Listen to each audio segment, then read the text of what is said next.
Olá, tudo bem? Estamos aqui com mais um Papo de Impacto com uma figura que há muito tempo eu tento trazer para o programa, mas em razão de agenda, às vezes algum desencontro, a gente não tinha conseguido ainda fazer com que ela acontecesse.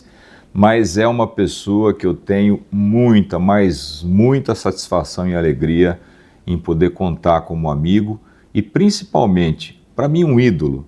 Eu que tenho a minha primeira formação em História, vejo nele um ícone, uma pessoa que realmente guarda com ele memória, guarda com ele história e faz com que ela, que é o motor para a gente poder conhecer e saber para onde a gente vai, como ele bem coloca no prefácio do livro, né, do nosso querido Bertrand, ele acaba, na verdade, sendo essa pessoa aqui que é um ícone em Jaguariúna e sempre lembrado, chamado e questionado quando qualquer tipo de assunto referente à nossa cidade vem à tona. Eu estou falando aqui hoje com o nosso querido Tomás de Aquino Pires. Tomás, muito obrigado pela gentileza da sua presença aqui hoje. Obrigado por ter vindo no nosso programa. Eu sei que a agenda às vezes se complica, né, em razão de vários fatores, mas queria te agradecer demais por essa sua gentileza de participar hoje aqui do programa e trazer todo esse conhecimento seu para nós. Muito obrigado, professor. É uma alegria, viu? Poder estar aqui na FAGE, né? Uhum. E conversando com o senhor, viu? É recíproco essa consideração que o senhor colocou aí, ela é recíproca. Agradeço muito, viu? Eu fico muito feliz mesmo, viu, Tomás? O professor Tomás, gente, vai contar um pouquinho a respeito, primeiro da formação dele e tudo mais, e falar a respeito de alguns tópicos que são assim muito, mas muito interessantes mesmo. Eu tive aqui o prazer de receber essa obra aqui, Velho Jaguari, que é escrita por ele, fonte de uma pesquisa fantástica, e ele como amigo, como professor, enfim, que tanta gente aqui em Jaguariúna já passou, né, eventualmente pela sua didática, pelos seus ensinamentos, e tantos também já tiraram com ele aí os seus conselhos para poder seguir, porque a gente sempre fala, né, a história é cíclica e ela acaba às vezes se repetindo, e quem não conhece a história não sabe para onde vai. Tomás, fique à vontade para poder se apresentar para quem ainda não te conhece, né? Porque aqui em Jaguariúna todo mundo conhece Tomás, professor Tomás, mas fora de Jaguariúna eu queria que o senhor falasse um pouquinho a respeito da sua formação, do seu nascimento aqui, dessa sua paixão pela história e depois esse caminho todo que chegou até a ser esse guardião, né, dessa memória jaguariunense. Pois não.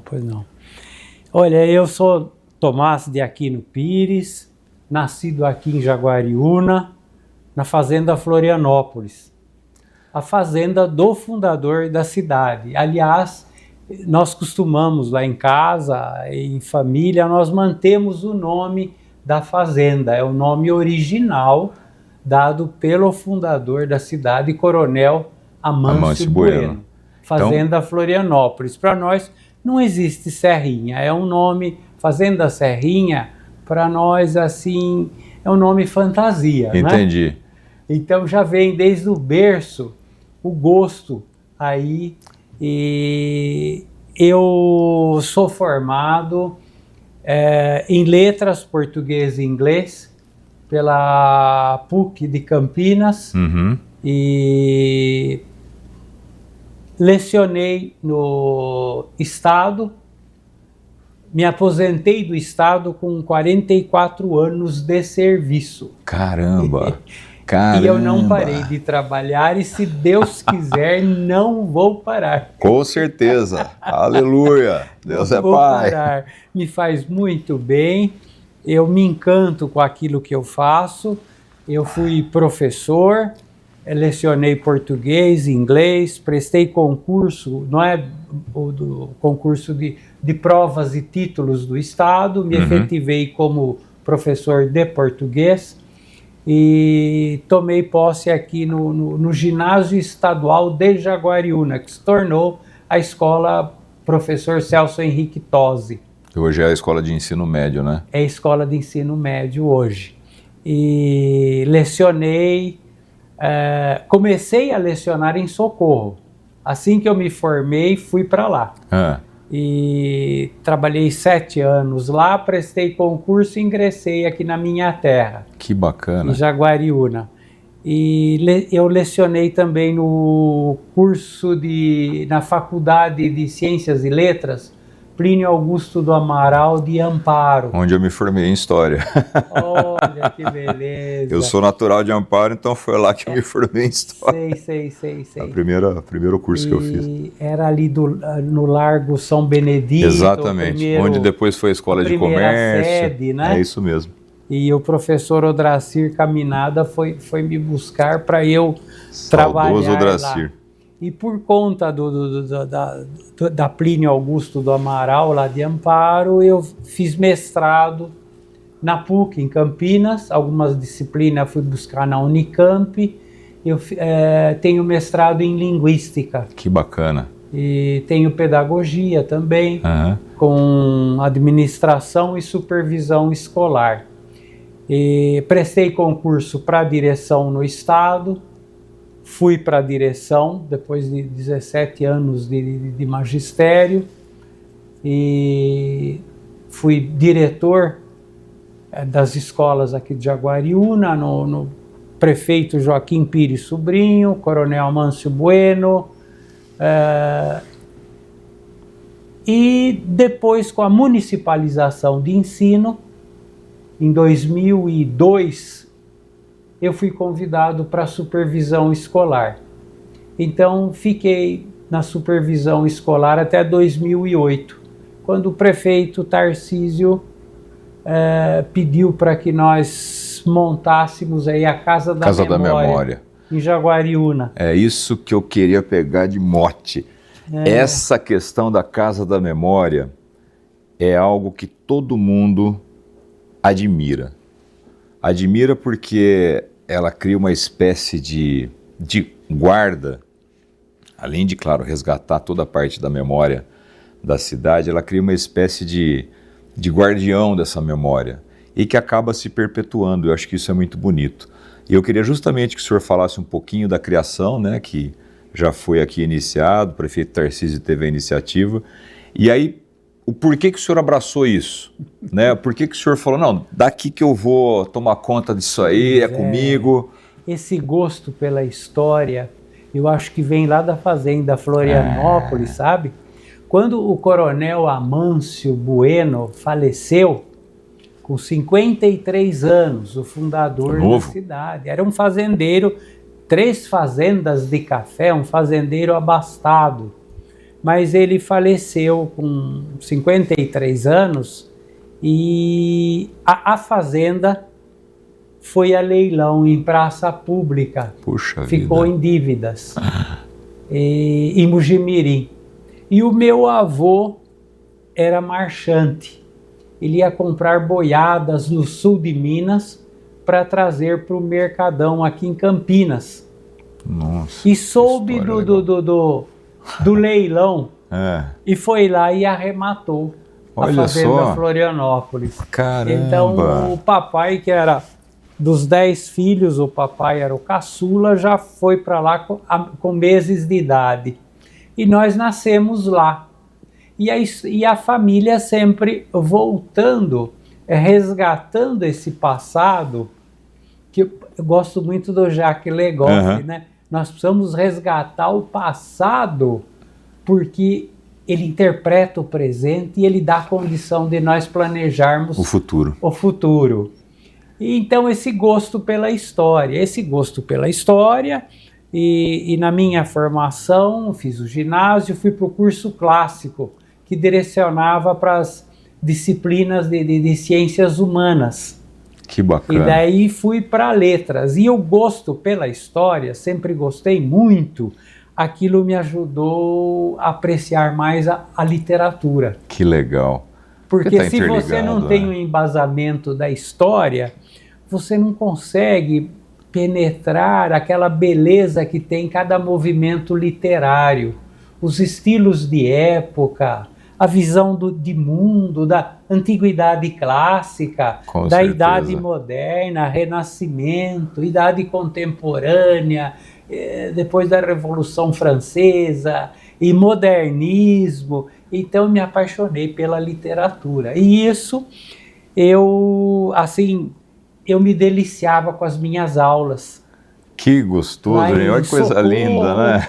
No ensino médio de Socorro, no ensino médio aqui de Jaguariúna. Que bacana. Então sempre gostei muito de história. Chegou a lecionar história também? Não. Mas podia, né? Ia ser muito rico, a minha gente. licenciatura era para português e inglês. Né? Então a história me encanta muito, professor. Que bacana.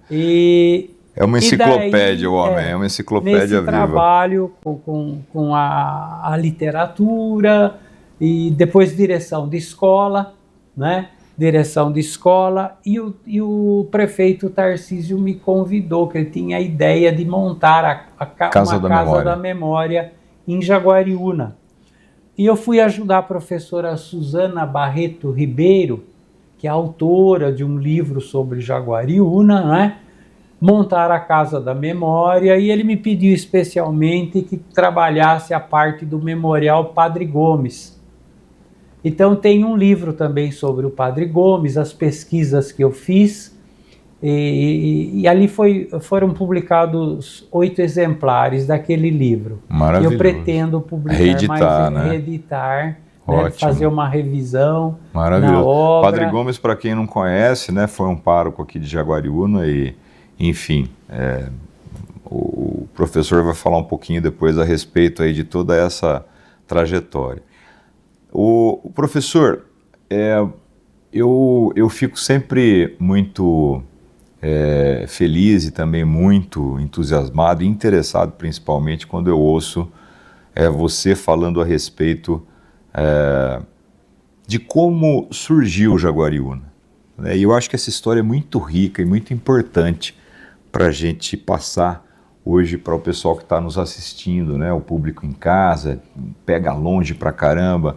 A televisão aqui está sendo retransmitida pela Sky, pela Parabólica, Nova Parabólica, e também está na TV aberta aqui no canal 19.1.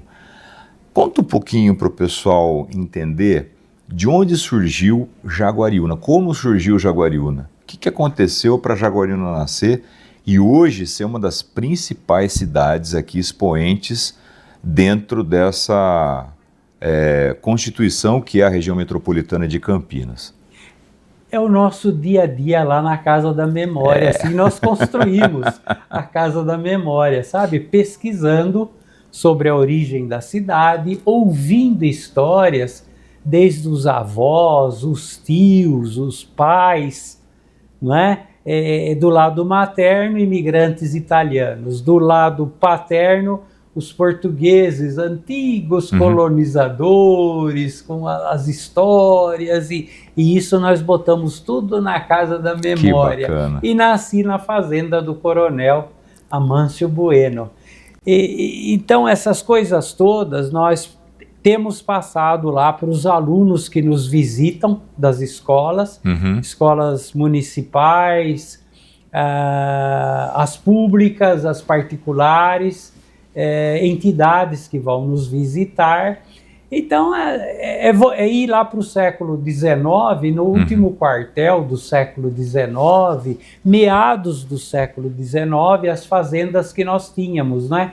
Ali eram fazendas, era a fazenda Jaguari, que era uma sesmaria, parte de uma sesmaria, que depois ficou Santa Úrsula. A fazenda Camanducaia, uma grande fazenda Camanducaia, de Salvador Bueno da Silveira. E essa fazenda Camanducaia se desmembrou, né? O Salvador Bueno da Silveira era pai do Cândido Bueno. Cândido Bueno era pai do Amâncio Bueno, fundador da cidade. E Amâncio Bueno era estudante de medicina em Paris, na Sorbonne. Nossa, que bacana! E nessa época, o que acontecia aqui, enquanto ele estava até encantado com as mademoiselles lá em Paris.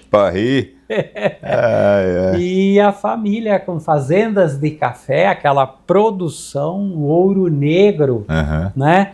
Os barões do café já haviam se reunido e criado, com um subsídio do imperador, Dom Pedro II, a Companhia Mujana de Estradas de Ferro, para fazer o transporte do café aqui da região mojana, uma região muito grande.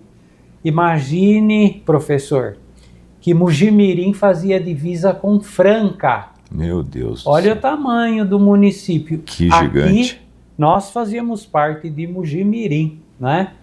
Então, nessa época, dessas fazendas, eram fazendas Jaguari, que se tornou Santa Úrsula, a fazenda Camanducaia.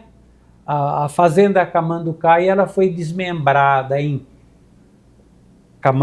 Camanducaia propriamente dita, Capim Fino e Florianópolis. Caramba. Salvador Bueno da Silveira deixa para o filho Cândido Bueno toda essa parte da Camanducaia, que ia do rio Jaguari até o Camanducaia, que encontrava a Fazenda da Barra lá em cima. Lá em cima. Fazenda Poxa da vida. Barra, e da família Guedes, Barão de Pirapitingui. E aqui a Santa Úrsula, o Barão de Ataliba Nogueira. Esses barões haviam trazido já a Companhia Mojana de Estradas de Ferro para o transporte do café em 1875. E não muito depois morre o Cândido Bueno. E Dona Umbelina diz: Amâncio, vem para casa, há 3 fazendas de café para você cuidar. E assim o estudante de medicina voltou. Encontrou a estaçãozinha do Jaguari, a primeira, de 1875. Ele falou: é muito movimento.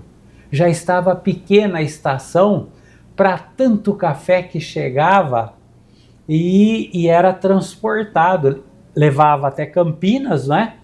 E de Campinas ia até Jundiaí, com a Santos Jundiaí, chegava ali ao Porto. Né? Ia para a Europa.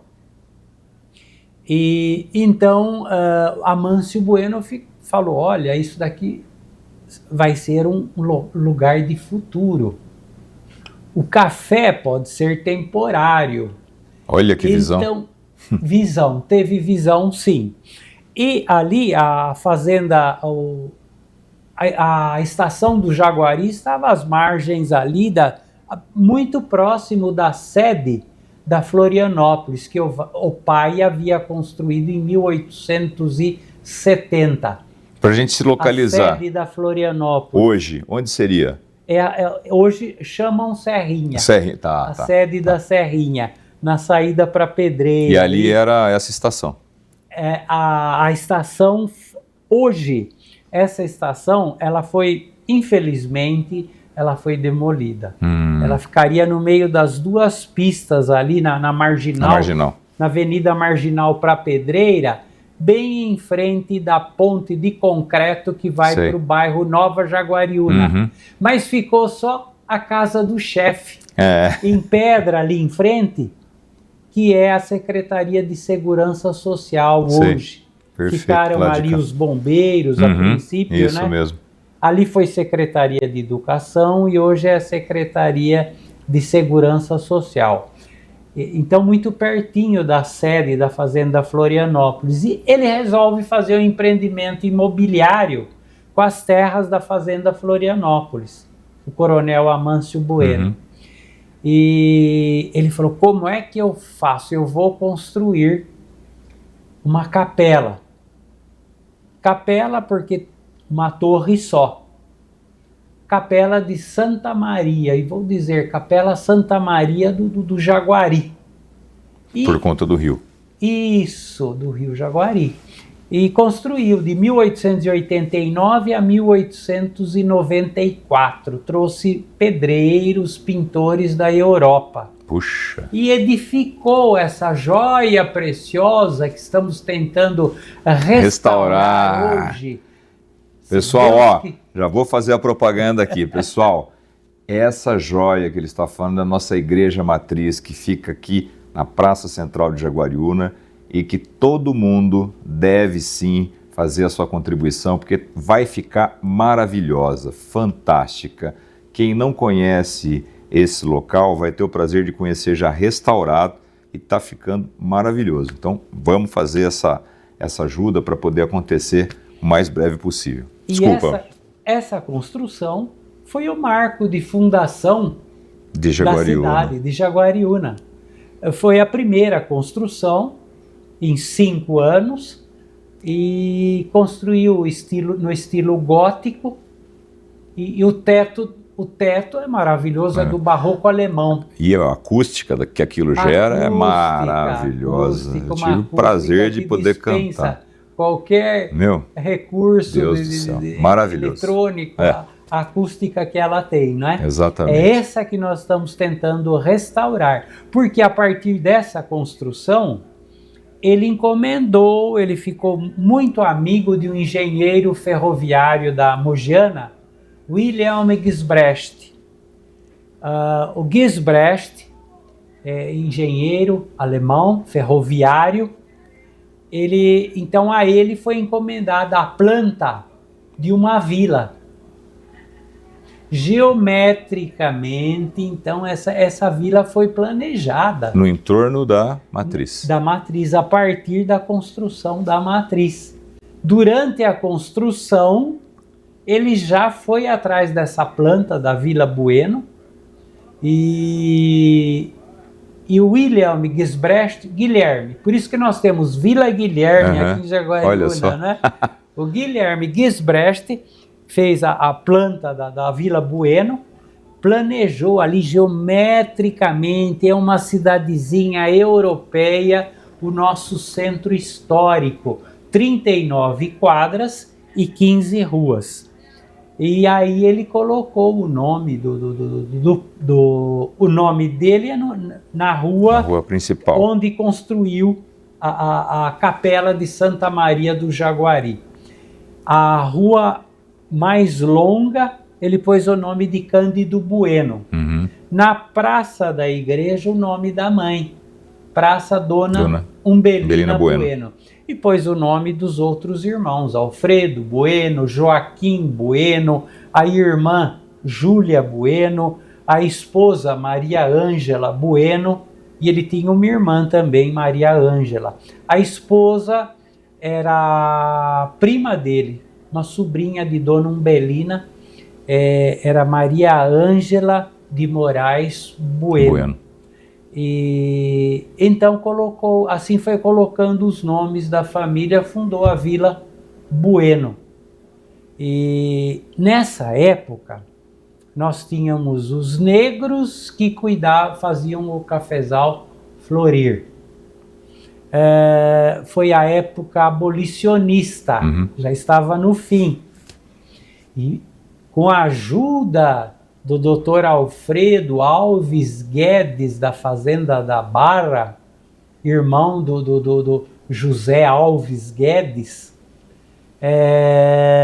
então, que foi o Dr. Alfredo Alves Guedes foi secretário da Agricultura e foi deputado estadual.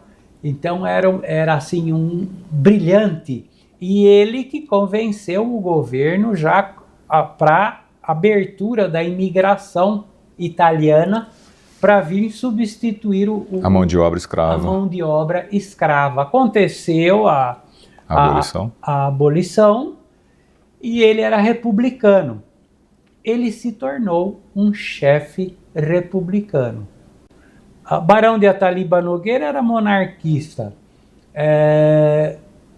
José Guedes de Souza era monarquista. Pai de José Alves Guedes, do Dr.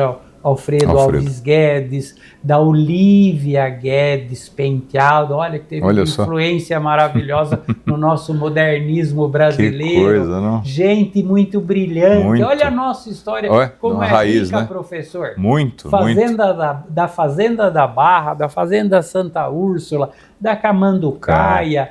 Que então, coisa é uma linda. história rica que nós precisamos contar mesmo para os nossos jovens, para as nossas gerações, para preservar essa identidade nossa, preservar esse centro histórico onde nasceu a Vila Bueno. Então a capela é ali o marco de fundação de Jaguariúna. E o Coronel Amâncio fez uma inauguração muito bonita. Saiu no Correio do Amparo, 8 de janeiro de 1895. Olha o Correio só. do Amparo. Tem o exemplar lá no Museu Tem lá, Bernardino no Bernardino de Campos, em Amparo, minha cidade natal. Eu fui lá olhar esse jornal. Olha só. Então tem a programação do dia 12, do dia 13 de janeiro de 1895. Em setembro de 94 terminou a construção. E aí em janeiro ele inaugurou. Em janeiro ele inaugurou e trouxe a Orquestra Roriz de Campinas. Nossa.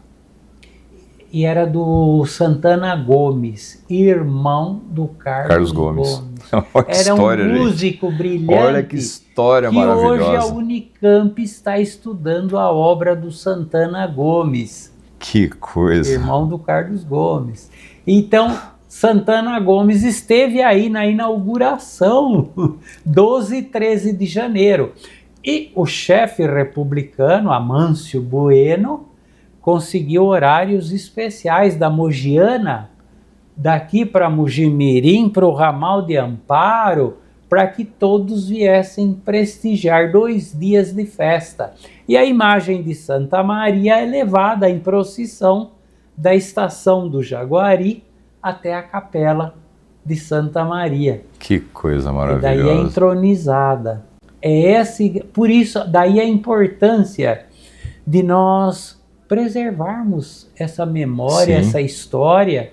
É onde a nossa identidade, tudo começou ali, é o marco. Fundação. Nós estamos agora visitando as indústrias. Jaguariúna se tornou um parque industrial. Sim. Né?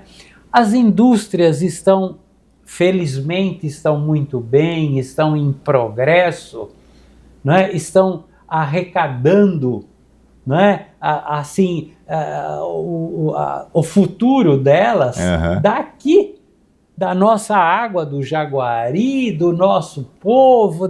Então nós queremos que essas indústrias desse parque industrial que nós nos tornamos, que nos ajudem. Porque o restauro, e esse restauro está a cargo de pessoal da Unicamp. Altamente qualificado. Altamente qualificado. Professor Dr. Marcos Tonhon, do doutorado lá da arquitetura da Unicamp. E há uma empresa do engenheiro Valdemar Lúcio Rosa. O nosso mestre de obras, ele fez estágio em Portugal e Espanha. Há 25 anos ele trabalha só em restauro. Que bacana. Por isso daí o nosso cuidado, não é? E então assim se fez. Estamos falando sobre a história de Jaguariúna, da matriz, e o pessoal que estava nas fazendas colhendo café, os italianos. A Itália não era unificada. E uma grande parcela da população muito pobre morria de desnutrição, fome, né? Era a cólera, como é que chama? Eu não me fugiu o termo. Pelagro. Nossa. Pelagro. Falta o pessoal só comia o milho, a polenta, só aquilo, não faltava proteína, faltavam nutrientes, faltava uma complementação alimentar. Então o povo se aventurou a vir nos porões do navio, os nossos avós, vamos lá para a América. Costa sarà l'Ast América, que vinham cantando, né, no dialeto lá de Veneza. Costa sarà l'Ast América. E vieram aqui trazer a sua força, o seu sangue para manter os cafezais produzindo e a riqueza dos cafezais. Nem todos os italianos ficaram nas fazendas. Muitos não se adaptaram e com o tempo as primeiras economias vieram tentar a vida na vila. Os meus avós Ferrari fizeram isso. Aí que começou a saga dos Ferrari pelo comércio. Em Jaguariúna. Lá na fazenda da Barra, compraram uma carroça, um burro, trabalhavam no café, puseram os 5 primeiros filhos na carroça e vieram aqui para a vila, sem nada também, como vieram da Itália. E montaram um comércio, um barzinho. Olha só. Com 5 filhos. Aqui na vila nasceram mais 9. Para cada filho que ia casando, o patriarca ia montando, do Ferrari ia montando um negócio. Um negocinho, um comércio para poder prosperar. E assim aconteceu que a população das fazendas, então vieram ferreiros, barbeiros, alfaiates, ali em torno da estaçãozinha do Jaguari. Olha isso, né? Que bacana. E começou ali a desenvolver. E chega o Amâncio Bueno, de Paris, funda a Vila Bueno, e aquele movimento do comércio ali da estaçãozinha já vai subindo para a Rua Alfredo Engler, e surgem os primeiros casarões. Amâncio Bueno não construiu só a matriz, ele pediu para o William Gisbrecht a planta de 11 casarões, e ele construiu os 11 casarões em 1894. Aí nós temos a Vila Bueno, pousada Vila Bueno, que foi restaurada. Um dos 11. Esses 11 ele construiu nesse 1894. Terminou a igreja em setembro de 1894, ele aniversariava 18 de setembro, ele quis terminar a igreja em setembro, que é um mês dedicado a Maria, é a natividade de Nossa Senhora como em Amparo, 8 de setembro. Nossa Senhora do Amparo, isso mesmo. E 12 de setembro, o Santíssimo Nome de Maria. Aí aqui, Jaguariúna. Por isso, Jaguariúna tem tudo com o mês de setembro. Setembro é o mês do município. Que bacana. E então ele terminando ali, terminou as construções, terminou a igreja, o pessoal começa a migração dos italianos aqui para a Vila Bueno. Os negros que saíram das fazendas, muitos continuaram nas fazendas. Outros vieram aí em redor da estaçãozinha do Jaguari, daquela primeira rua da estação. E o pessoal começa a imigração sírio-libanesa por volta de 1902.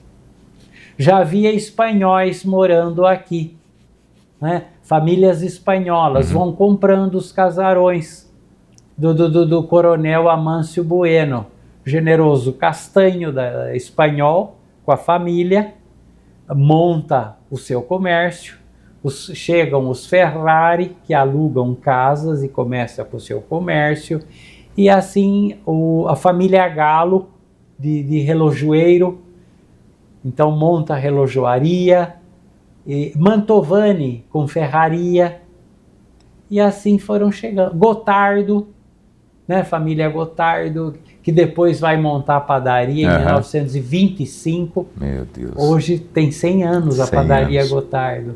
Então, Ferrari, Rissoni. E esse pessoal chega para o coronel nos primeiros tempos e diz: coronel, está muito escura essa vila, o senhor precisa dar um jeito. E ele, como chefe republicano, amicíssimo de Floriano Peixoto, que foi o segundo presidente, ganhou o título de coronel das Forças Armadas. E, inclusive, há a Rua Floriano Peixoto, em homenagem, né? Aqui que ele deu, a Rua Floriano Peixoto. E então, eles pedem iluminação para a vila. E água? Não temos água. Não temos água. E nossas crianças, como serão alfabetizadas? Nós estamos de escola. Então, em 1902, quando foi criada a paróquia de Santa Maria aqui, veio o primeiro padre. E o pessoal pedindo essas coisas para o coronel. Ele ia a Mugimirim na Câmara, fazia os pedidos e era atendido. Em 1902 ele cria a primeira escola estadual masculina, foi o Estado criou, né? Deu para Jaguariúna, que era a Vila Bueno, a primeira escola estadual masculina, a primeira escola estadual feminina. Ele doou uma nascente da fazenda Florianópolis e o coronel coloca um chafariz ali perto da igreja, do lado da igreja, o chafariz para o povo ter água. Uhum. Ia lá com o jarro, com a bacia, buscar a água ali no chafariz. E fez uma festa no 24 de junho de 1902, fazendo todas essas inaugurações. Inaugurou a iluminação, não era elétrica, era carbureto, pedras que colocavam nos lampiões, né? Inaugurou as duas escolas, era uma classe masculina, uma classe feminina, mantidos pelo Estado, para as crianças estudarem. Então, inaugura o chafariz de manhã, ele deu um almoço lá na fazenda Florianópolis, serviu vinhos importados, licores finos, fez um banquete e convidou os amigos da vila e os políticos aí da região para esse almoço. À tarde desceram, ele inaugurou uma serraria a vapor para ele. Daí deu o nome de Serrinha naquele lugar onde ele inaugurou a serraria. E por isso que hoje é a Fazenda Serrinha. É ali para baixo onde era um viradouro da Bugiana, inclusive ao pé de um morro. Então o pessoal falou Serrinha, muitos pensam que é por causa do morro. E não é. Mas era a serraria do coronel. De serrar mesmo, a serra dele. E à noite inaugurou a iluminação. Daí subiram todos para uma ceia na fazenda Florianópolis, novamente aquele banquete, aquela ceia, e houve música, baile, instrumentos, violinos, e dançaram a madrugada toda. Qual que era a população aqui nessa época da Vila Bueno? Quantas pessoas compunham mais ou menos? Eram poucas. Poucas pessoas, poucas famílias, né? Poucas. Imagine que na emancipação nós tínhamos 5.000 habitantes, isso na emancipação, né? 1º de janeiro de 55, quando começou. Naquela época eram poucas pessoas. Até essas poucas pessoas, poucos amigos do coronel da Vila Bueno, essa vila, com seu prestígio, ele já conseguiu logo a elevar a categoria de Distrito de Paz. Distrito de Paz de Jaguari, em 5 de agosto de 1896. Olha, já um ano depois. Ficou 2 anos depois da inauguração da matriz, já passou. Então, esse Distrito de Paz tinha essas pessoas. Já tinha o juiz de paz. Tinha a família, as famílias, algumas famílias sírio-libanesas, família Osseri, família Curi, as famílias italianas, Ferrari, Bodini, Gottardo, Risoni, Chiavegato, Poltronieri. O Poltronieri já havia construído também, além dos 11 primeiros casarões, o Poltronieri da Itália também já havia construído o sobrado, que hoje é o Poupa Tempo. Olha só. Onde foi o Banespa? O sobrado foi o Banespa. Ele construiu em 1896. Em frente foi a Casa Síria, de 1913. Chiavegato 1911, e assim surgiram os prédios que hoje, na Casa da Memória, nós estamos tentando manter o que sobrou dessa história e cuidar desse centro histórico. Nos deixa muito tristes que subam prédios no centro histórico da cidade, né? Tirando completamente aquela linha arquitetônica original. Né? Para subir prédios modernos. Não casa muito bem, né? Não casa. E Jaguariúna cresceu tanto que há muito lugar para serem construídos. Ter, claro. Né? E assim, foi o primeiro progresso, 1902, né?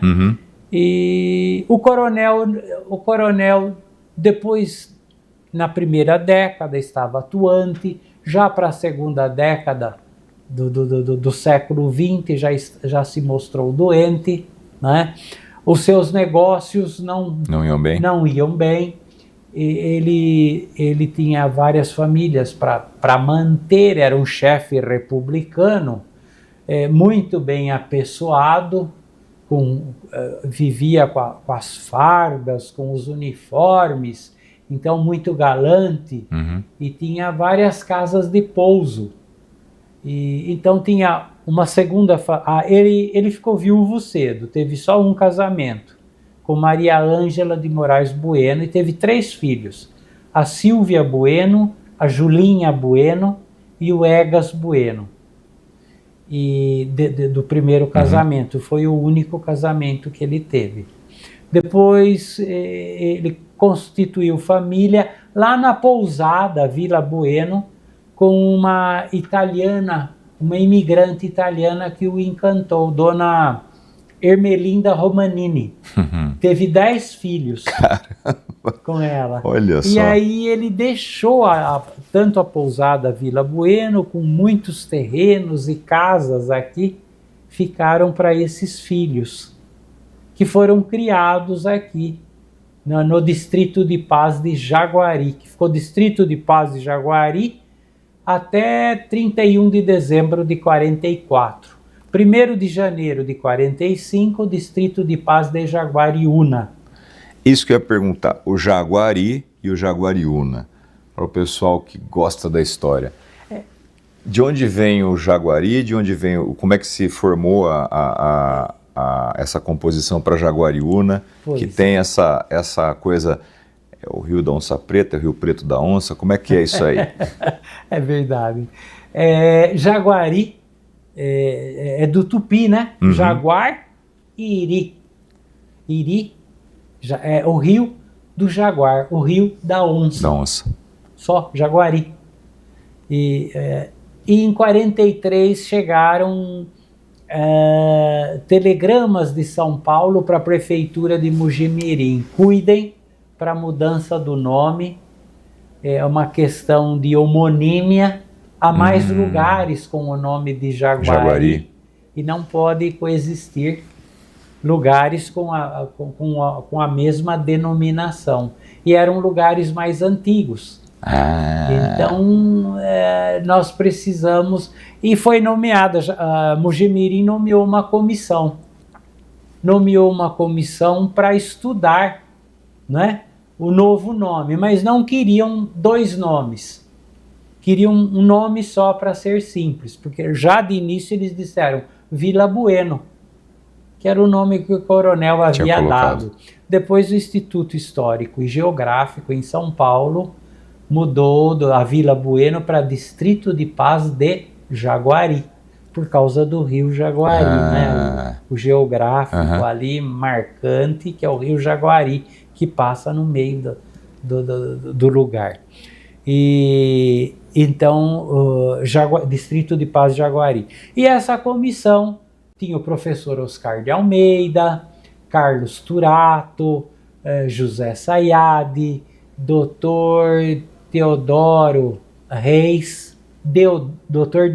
Deodoro Reis e o padre, como é que chamava o padre? Nazareno Maggi. Nazareno Maggi, para estudarem um novo nome.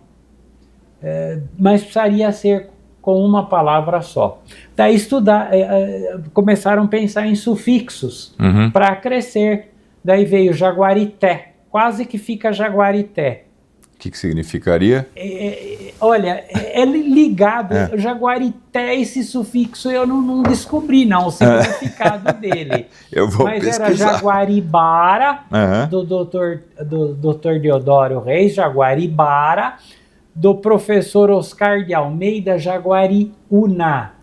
Ele tinha livros, tinha a gramática do Tupi, que ele consultava, esse diretor de escola. Foi um diretor que veio para as Escolas Reunidas de Jaguari em 32 e morou conosco até 47, janeiro de 47. Mas foi muito atuante, foi um educador que deu o sangue para a cidade. Tanto é que tem uma escola, Oscar de Almeida, aqui. É verdade. Foi transferido para Rio Claro, e em Rio Claro tem uma escola também. Oscar de Almeida também. Olha, uma outra escola. Que bacana. Oscar de Almeida. E a sugestão foi do professor Oscar de Almeida, Jaguariúna. E o significado era o rio, eles atribuíram Rio da Onça Preta.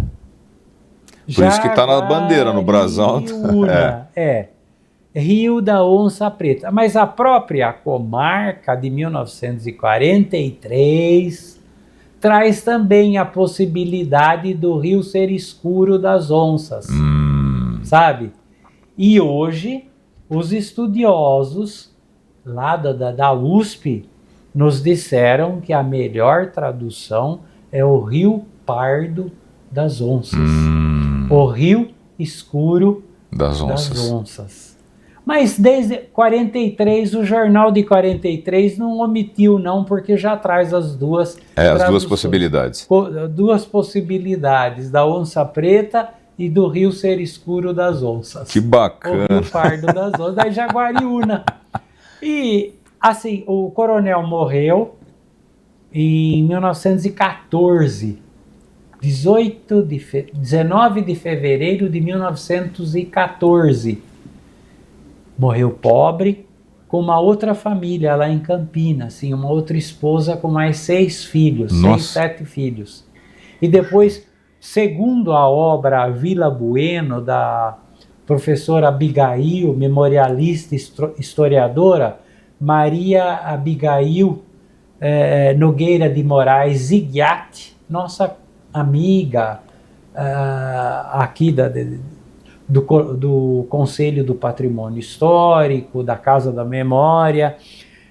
Segundo a Abigail, ele deve ter tido 23 filhos. É isso que eu ia perguntar, eu já estava contando aqui 21, filhos. 23 filhos. 23 filhos, porque teve saúde. Mais, assim, uns 3 filhos fora dessas uniões que ele teve.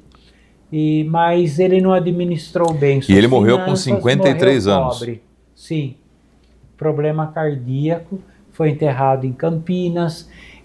Olha, ele teve uma importância histórica muito grande. E ele chegou a se formar em medicina? Não. Não chegou a se formar? Não, interrompeu o curso no 2º ano.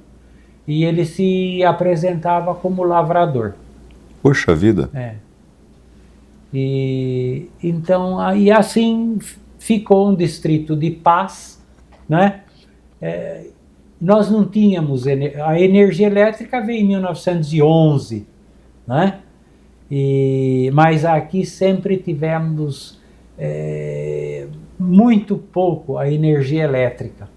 Até ser criada a subestação de energia elétrica em 1969, Nossa. Com o 4º prefeito, Adoni Bonetti. É daí que começa a se preparar. Era um distrito, foi distrito de paz, de Jaguariúna, e mesmo um município pobre, sem energia elétrica, não havia indústrias. Quando se emancipou, a emancipação foi em 30 de dezembro de 53, né? O pessoal pediu a emancipação, Mugimirim também, porque Mugimirim, com toda aquela extensão territorial, não conseguia dar conta. dá conta. Segundo o diretor da Câmara Municipal de Mogi-mirim, ex-diretor, Walter Polettini, de Mogi-mirim saíram 300 municipalidades. Nossa! Então, Mogi-mirim precede Mogi Guaçu? Sim. Olha só. Sim. Então, nós, 30 de dezembro de 53, a Assembleia Legislativa assina a nossa emancipação político-administrativa. 30 de dezembro de 53. Tivemos o ano de 54 para nos preparar. Mogi-mirim nos ajudou e nos preparamos para as primeiras eleições e para o primeiro prefeito tomar posse em 1º de janeiro de 55. Mas nesta situação, né? Pobre, uma cidade menina, sem energia ainda, sem energia elétrica, então foi muito difícil. Foi difícil e depois que conseguimos essa subestação de energia, fomos conseguindo as coisas aos poucos. O primeiro prefeito, Joaquim Pires Sobrinho, montou a prefeitura, organizou as estradas rurais que estavam abandonadas, colocou calçadas no centro histórico da cidade, né? Organizou as calçadas, as sarjetas, as ruas eram todas de terra, não havia indústrias, então foi difícil essa caminhada. E teve um padre que veio nessa época, padre Antônio Joaquim Gomes. Esse é o padre baiano Gomes. Dedicadíssimo. E aqueles padres mesmo, sabe, que vieram para servir a Deus, ao altar, os pobres e os velhinhos. Ah, que coisa bonita, não teve né? um dia de férias. Caramba. A mãe morreu, ele não pôde ir para a Bahia. Meu pai. E não daria tempo para chegar em Remanso, na Bahia, para ver o velório da mãe e o enterro da mãe. Né? Então ele não tirou um dia de férias, ficou 43 anos na ativa aqui. Poxa. Então ele agia como se fosse um prefeito. Olha só. Ajudava o prefeito. Fazia o dispensário na casa paroquial, para dar o dispensário, era chamado dispensário, hoje chamam cesta básica. Ele recolhia na igreja para dar para as famílias pobres. Ele trazia advogado, trazia dentista, trazia enfermeiras, irmãs religiosas, enfermeiras, para fazer curativos no povo, para tirar pressão, e queria o sonho dele era construir um hospital. Ele construiu o salão paroquial, que foi o primeiro, foi assim, cinema, foi o cinema e teatro. O cinema-teatro de Jaguariúna. E ali havia as reuniões da igreja, nesse primeiro salão paroquial. Hoje é o Teatro Municipal. Hoje é o Teatro Municipal, né? Foi ele bacana. Que construiu. Ele construiu a primeira creche, porque as mães, começando a década de 60, com as crianças, não tinham onde deixar as crianças. Então mandava trazer lá na sacristia e pedia para as senhoras das associações religiosas irem lá cuidar dessas crianças voluntárias. Passava o dia ali e à tarde as mães pegavam as crianças. Isso na década de 60, as mães precisaram sair para ajudar os maridos, né, nas casas. Então a falta de creche. Foi a primeira creche de Jaguariúna. Se preocupou com o velhinho, conseguiu construir o primeiro asilo. Que funciona até hoje. Mas assim, só num período, né? No período diurno. E o cinema se tornou... conseguiu a doação de uma quadra no centro da cidade, que era o Campo do Padre. Associações religiosas.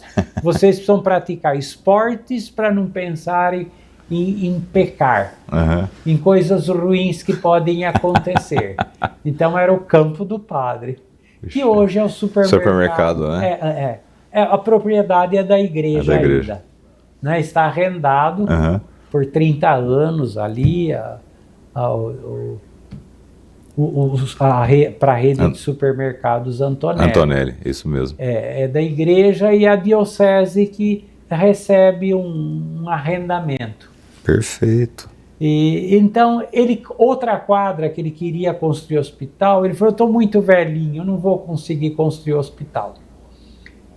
Quando veio outro padre, construiu a matriz nova. A matriz nova. Então, o padre Gomes... Ele faleceu que ano? Ele faleceu em 27 de julho de 2003. 2003. Com 96 anos. Olha só. E foi enterrado na matriz centenária, ali na Capela de São José.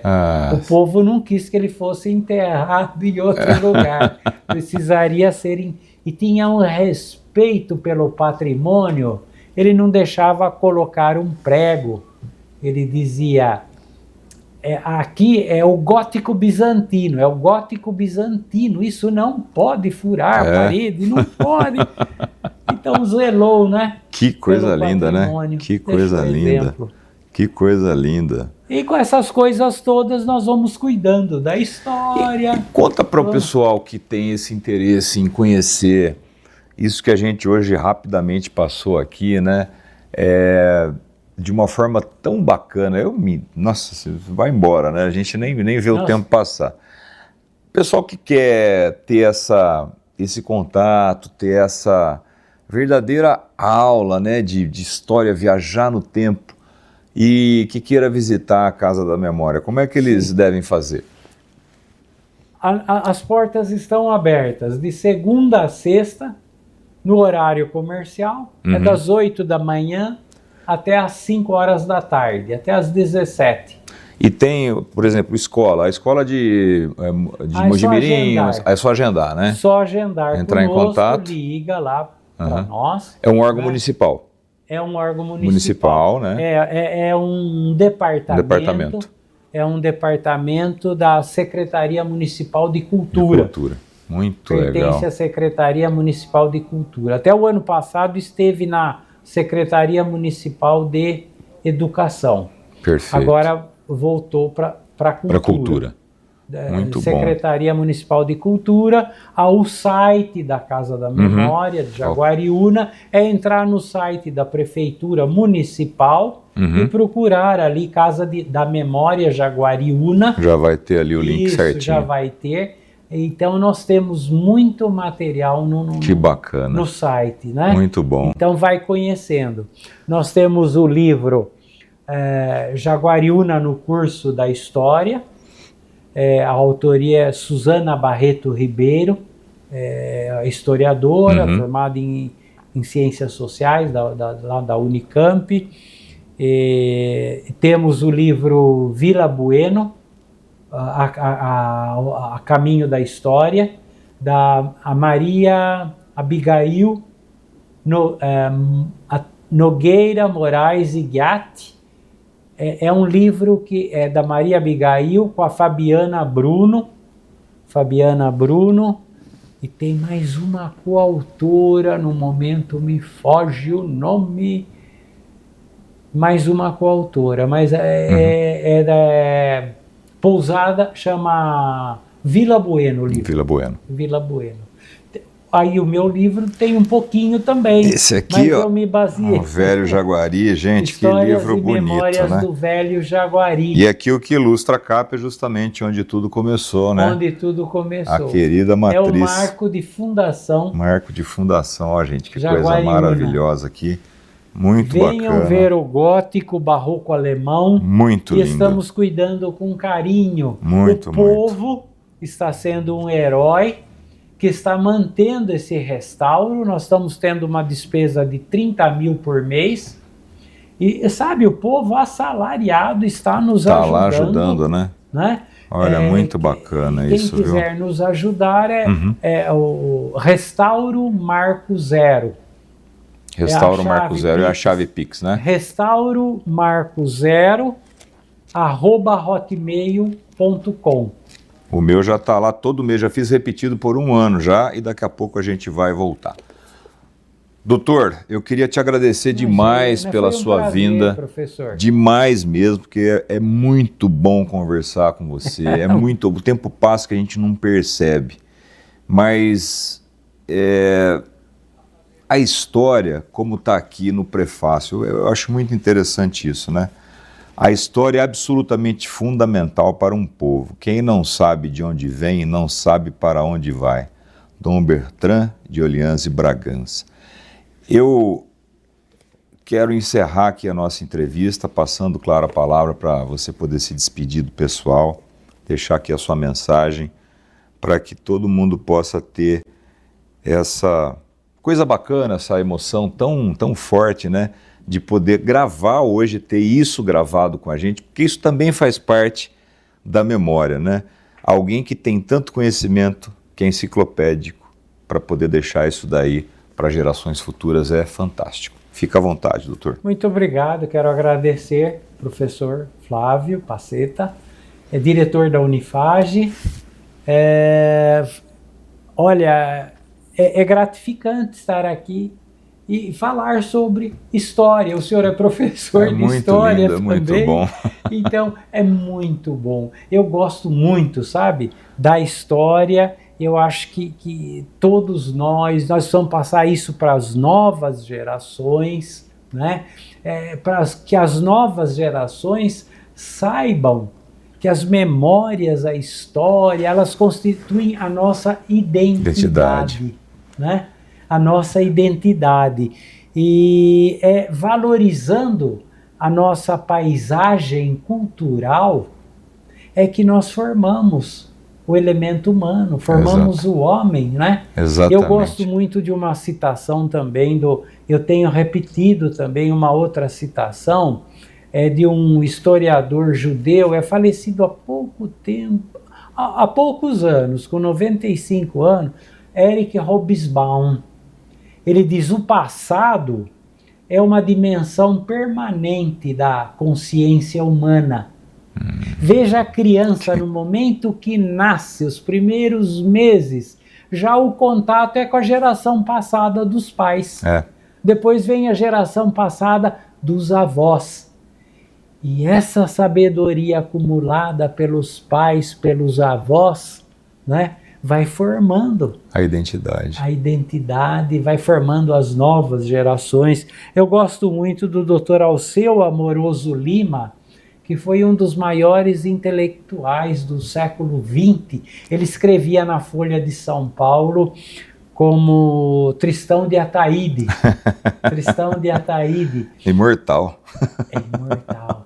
E ele tem livros, eu estudei em livros dele, o quadro sintético da literatura brasileira, no 4º ano de letras, mas como abre horizontes essa obra, quadro sintético da literatura brasileira, para o professor de português, de literatura, né? Para falar sobre o pré-modernismo, o modernismo, aquela teoria crítica. Mas o doutor Alceu, ele diz assim: o passado não é aquilo que passou, é o que fica do que passou.